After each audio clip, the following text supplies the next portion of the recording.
저라면 추후 크라운 비용을 다시 지불하고 치료를 받는 한이 있더라도 최대한 신경을 보존하는 쪽을 선택할 겁니다. 물론 이것은 의사에 따라 견해의 차이가 있을 수 있지만 정말 개인적으로 저는 이 크라운 비용을 내 치아의 신경을 살릴 수도 있는 확률에 대한 보험료라고 생각할 겁니다. 자, 많은 구독자분들께서 궁금해하시는 것을 최대한 감정이입해서 대답해드리는 시간 갖겠습니다. 자, 그 질문은 바로 치과에서 크라운 치료를 받기 전에 신경 치료를 꼭 받아야 하는지 라는 질문이 되겠습니다. 자, 이 질문에 대해 되게 대답하기 어려운 이유는 왜 크라운 치료를 받게 되셨는지에 대한 이유에 따라 답이 충분히 달라질 수 있고요. 대부분은 신경 치료를 받으셔야 된다고 말을 하지 신경 치료를 받겠습니까? 받지 않겠습니까? 라고 선택권을 주지는 않기 때문입니다. 하지만 모든 것이 딱 반드시 이 치료를 받아야 된다 라고 떨어지는 것은 아니기 때문에 가끔씩 이런 가능성 때문에 신경치료를 받아야 될 수 있다라고 고지할 때 우리에게 선택의 권한이 주어지는 경우가 가끔씩 있습니다. 자, 그런 경우 저라면 어떤 선택을 할지에 대해서 대답하기 전에 두 가지 전제를 깔고 가도록 하겠습니다. 첫째로 신경이 노출될 정도로 깊숙이 썩은 것이 아니라는 점, 둘째로 자발통이나 뜨거운 것이나 찬 것에 너무 심한 통증을 호소하는,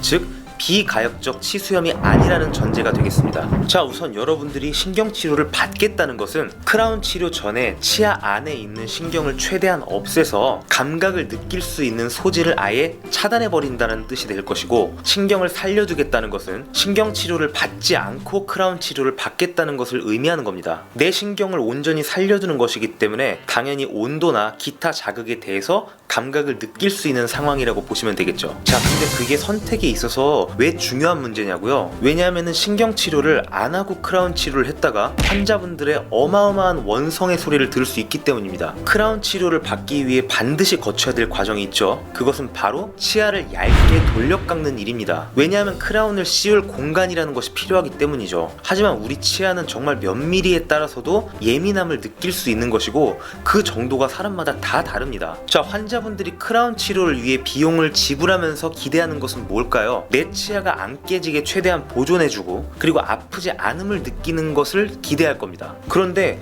신경치료를 안 받고 크라운을 씌웠더니 시리고 사는데 막 지장이 있어. 그래서 시간이 지나고 치과에 갔더니 뜯어내고 신경치료하고 다시 씌워야 된대. 그러면 얼마나 뒷박이겠습니까? 그래서 저는 한번 이런 경우에 대해서 곰곰이 생각해봤습니다. 내가 위에 저 두 전제가 있을 때 신경치료를 받고 씌울 것을 택할 것인가, 아니면 신경을 살려둘 것인가? 저는 최대한 제 신경을 보존하고 크라운 치료를 받는 쪽을 택할 겁니다. 그 이유는 두 가지인데요. 첫 번째로 저는 치아의 신경이 온전히 살아있다는 것에 큰 가산점을 주기 때문입니다. 신경이 살아있다는 건 치아가 왕성하게 혈류 공급을 받고 그로 인해서 방어물질 등도 공급받으면서 자급자족할 수 있는 상태를 말하는 겁니다. 이렇게 자급자족하는 치아가 신경이 죽어있는 치아에 비해서 장기적으로 높은 생존율을 보인다는 논문들은 이미 많이 있습니다. 둘째로 잘못될 때 아픔을 느낄 수 있기 때문입니다. 자, 우리 몸은 주로 우리 몸이 잘못된 상태가 되었을 때 통증을 느끼기 마련이죠. 예를 들어서 우리 손가락 끝부분에 신경이 죽었다고 가정을 해볼게요. 그런 상황에서 우리 손이 막 타들어가고 있는데 고통을 느끼지 못한다면 우리는 손목이 다 탈 때까지 아무런 수도 쓰지 못하게 될 겁니다. 신경치료를 받고 크라운 치료를 받게 되면 추후에 크라운 안쪽이 많이 썩었을 때도 아픔을 느끼지 못한 채 어느 날 갑자기 보니 음식물이 많이 끼거나 아니면 치아가 들썩들썩 하면서 안쪽이 많이 파손될 때까지 우리는 그 증상을 눈치채지 못하게 될 겁니다. 하지만 우리 치아에 신경이 살아있다면 깊게 썩거나 비가역적 치수염에 이완됐을 때 우리는 이를 감지하게 될 수 있을 겁니다.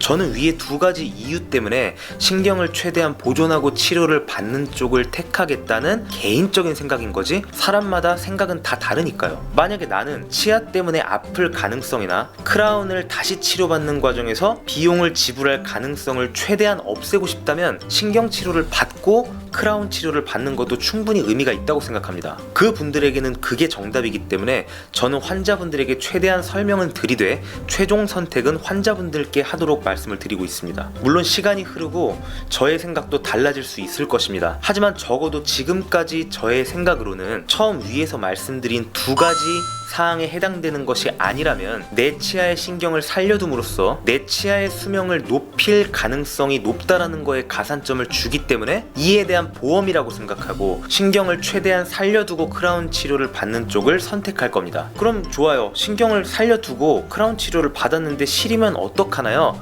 라고 물어보실 수도 있는데요. 당연히 그런 일은 있어서는 안 되겠죠. 따라서 그런 경우에는 임시 치아를 제작하거나 아니면 최종 보철물을 한 번에 붙이는 것이 아니라 임시로 붙여서 짧게는 2주, 길게는 한 달 정도 한번 살아보는 겁니다. 가상 시뮬레이션을 해보는 거죠. 나 이렇게 살 건데 한번 불편한지 안 불편한지 볼까? 그랬는데 만약에 심하게 불편하시다면 그럴 때는 불가피하게 신경치료를 받으시는 거고요. 그렇지 않다면 그대로 꽉 붙이면 되는 겁니다. 마지막으로 노파심의 한마디만 드리며 오늘 영상 마무리하겠습니다. 그렇다고 해서 신경치료를 너무 부정적으로 보시면 안 됩니다. 신경이 비가역적으로 오염이 됐거나 내가 너무 아프면 그런 신경을 남겨뒀을 때 해악이 훨씬 클 겁니다. 하지만 그것이 정말 애매한 보더라인에 있고 여러분들에게 선택의 권한이 있을 때 저라면 이런 선택을 하겠다라는 점을 명심해 주세요. 오늘의 결론, 저라면 할 수 있다면 최대한 신경을 살려두고 크라운 치료를 받겠습니다.